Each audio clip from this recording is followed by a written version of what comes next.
Hey everyone, Felix from Nintendo Life here, and today we're here to review for you Suika game for the Nintendo Switch. This review was written by the wonderful Mitch Vogel and converted into video by me.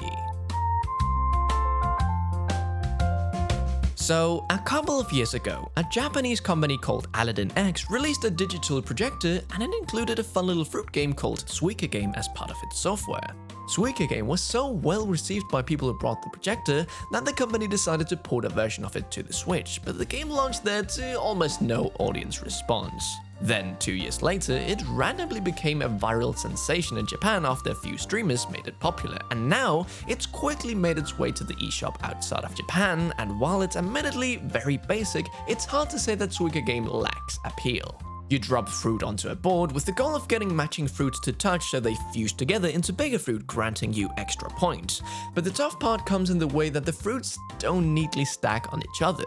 Each fruit drop will roll around for a bit and usually push each other out of the way, often blocking access to fruits beneath it. Inevitably, this causes the board to fill all the way, and then you have to start over.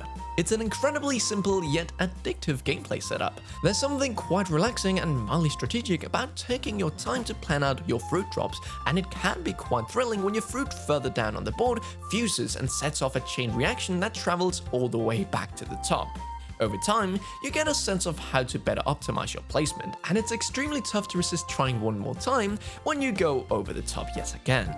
That all said, this game is also a peak example of you get what you pay for. For $3, it's a straightforward score-based puzzle game that's a decent option for when you got a few minutes to kill. There aren't any other modes or unlockables, no additional levels, and there's only one music track that plays on repeat.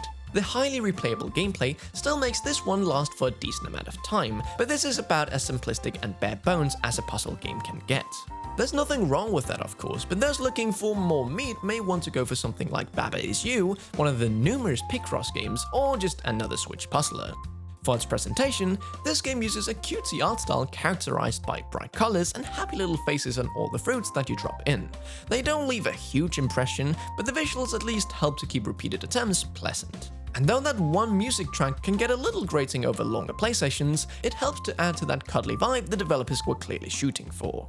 In conclusion, Suika game is a competent and addictive little puzzler that does a great job of executing a very simple concept. That's not a whole lot to do in it, but considering it's roughly the same price as a pack of gum, Suika game is definitely worth the cost of admission. If you're looking for a quick time waster to add to your Switch's library, we'd recommend you pick this up. We here at Nintendo Live give Suika game on the Nintendo Switch a 7 out of 10.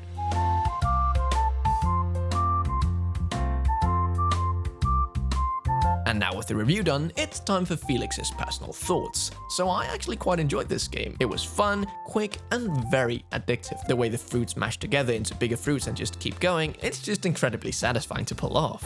Now, since this review was written, there's been added a Halloween mode, which is essentially just a different coat of paint. The fruits have a different expression, there's different music, and the background is all changed up, but the gameplay is untouched. Now, I don't have a problem with there only being one music track, well, with this Halloween mode it's two, but what I have a problem with is that there's no way to turn this off, which I found quite baffling. When there's only two highly repetitive songs playing, those will get old really quick, and I just want to hear the satisfying sound effects because when the fruits merge, there's these pops, and it's just really pleasant for the ears, but there's no way to have that without the music. So I found myself just turning off the audio completely, which certainly is a way to do it, but I just wish there was an option to turn off the music.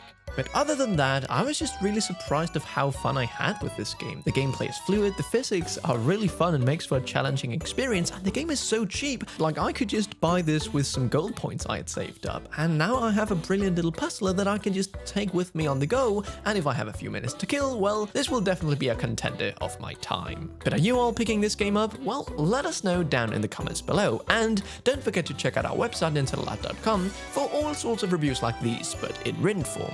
If you like this video, why don't you drop some fruits on that subscribe button, and we'll see you in the next one. Felix from Nintendo Life, out.